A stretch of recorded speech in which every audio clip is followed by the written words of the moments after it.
Before we start today's video, check out our merch shop, linked in the description down below. Use code Ahsoka in all caps to get $7 off your order. May the Force be with you, and enjoy the vid. Hello there.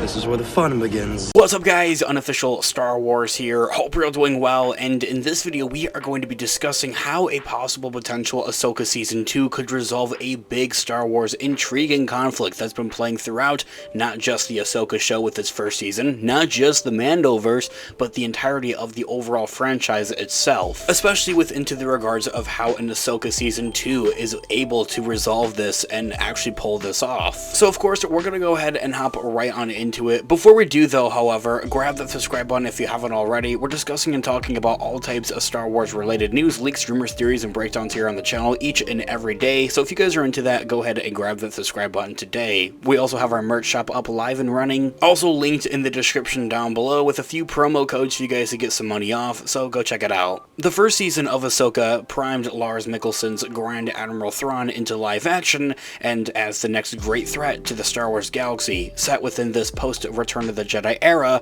also known as the Mandoverse. While the show itself of Ahsoka takes place between Star Wars' original trilogy and the sequels, however, we know the Imperial strategist Thrawn will be defeated sooner or later, sometime between here and there, but there's no telling exactly when, where, or how of exactly that does actually happen, since there's about a 30-year gap. That there said though, however, we don't know yet on to how he's exactly defeated, or how Thrawn is going to be defeated necessarily, and that is what makes Thrawn's jump from the non-canon Legends timeline to the official Star Wars canon timeline with the animated Star Wars Rebels, and now in live action with the Ahsoka series, all the more interesting, also not to mention his books and novels. And so, recently, Ahsoka creator himself, Dave Filoni, has been quite coy about Thrawn's future. He hasn't yet revealed when fans can expect to see him next either, but we did discuss a new tease recently here on the channel. You guys can check that video out as well, or of exactly how Thrawn will factor into Dave Filoni's upcoming Star Wars film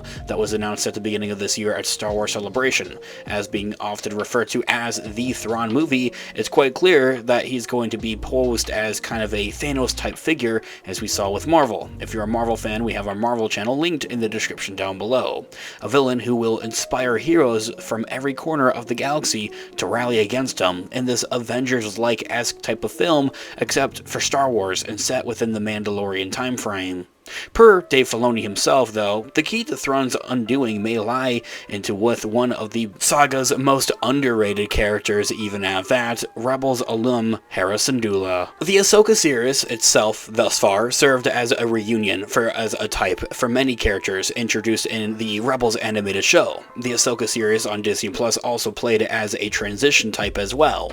Apart from Rosario Dawson's Ahsoka Tano, animated characters like Ezra Bridger, Sabine Wren, and Hera have all jumped into live action now, not to mention that they're in this newer, later down the road time frame after the events of the original trilogy. Ahsoka continues almost exactly where the Star Wars Rebels animated show left off as well, as also acting as a bit of a sequel for it, as a Rebels Season 5 is what many have kind of called it, though and the Empire now has been defeated and the democracy is restored. The New Republic is still dealing with the remaining Imperial remnants here and there, but are arguably doing a poor job at it, although Hera looks to be a new sounding alarm about Thrawn's return. Hera might also be the most qualified to actually face Thrawn in the future, face to face even at that. His foil throughout Rebels was Hera, Filoni recently teased to Empire magazine. Pitting these two generals against one another is something that I'd find interesting, Filoni says. Now we touched on this I think quite briefly in our previous video here on the channel, into the regards of an Ahsoka Season 2, what we might anticipate and expect to see with the Thrawn movie, and everything else going on within the Mandoverse. This was something that was kind of simply teased at and touched on a little bit here and there.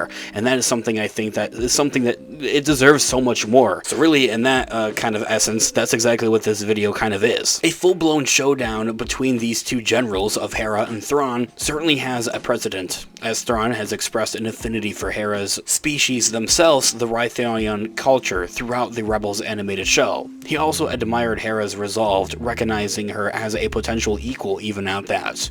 Being a loyal servant of the Empire, though, however, he as often has acknowledged that admiration in quite dubious ways, occupying Hera's homeworld, stealing the prized family heirlooms in the interest of a historic preservation, and imprisoning or even murdering everyone that she's ever loved. And so, I think that provides the plentiful amount of reasons and every reason to hate Thrawn for Hera, and by the time that they do meet again throughout the Ahsoka show, it's clear that she hasn't let any of that go. Although the two haven't necessarily met face to face quite yet, it is going to be quite a, well, let's call it a reunion that we're all looking forward to seeing. Whether it's going to be in the Dave Filoni Thrawn movie, though, however, or in a potential possible Ahsoka Season 2, is something that's still up in the air, very much so. Although, as I had also mentioned at the beginning of this video, it just seems like all the more addition to the resume that they should be working on an Ahsoka Season 2. Like, there's just so many other narratives and plot points that we saw throughout the Ahsoka show for one itself that weren't necessarily tied up all that neatly. Like, they've purposely left it open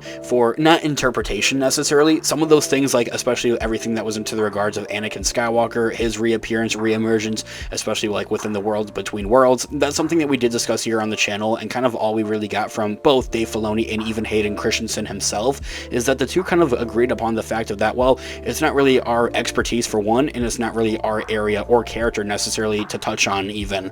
That's something that even Hayden Christensen had mentioned, and well, two of them, Dave Filoni and Hayden, had kind of said that, like, that's something that's up for George Lucas if he would want to intervene or step into that kind of role. I'm not saying that they would have George Lucas be returning to Star Wars, but I feel like that's something that's always been in the conversation throughout the last couple of years, I think, even at that point. And also seeing Dave Filoni's recent promotion to Chief Creative Officer within Lucasfilm, he has more of a decision-making, I think, action going on for him on like what he says goes, kind of like in a very similar role to what Kevin Feige is for Marvel. Anyway, I digress.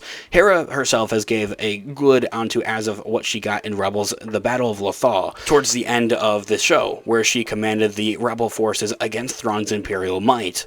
She made Thrawn's defeat and eventual exile into a far-off galaxy a possibility, also not to mention thanks to Ezra. She's much more capable than many fans and some characters even give her credit for. Fortunately, though, Dave Filoni understands her potential better than most. He is the creator of her and the rest of the Rebels characters. He's laid the groundwork for most of Hera's big moments with Thrawn that we see throughout the animation. So to not see these two characters come up with each other in the Ahsoka Season 1, at the very least, I think is something that's going to be preserved for later down the road for sure. He's also set the stage for a rematch, I think, even at that, one could see soon.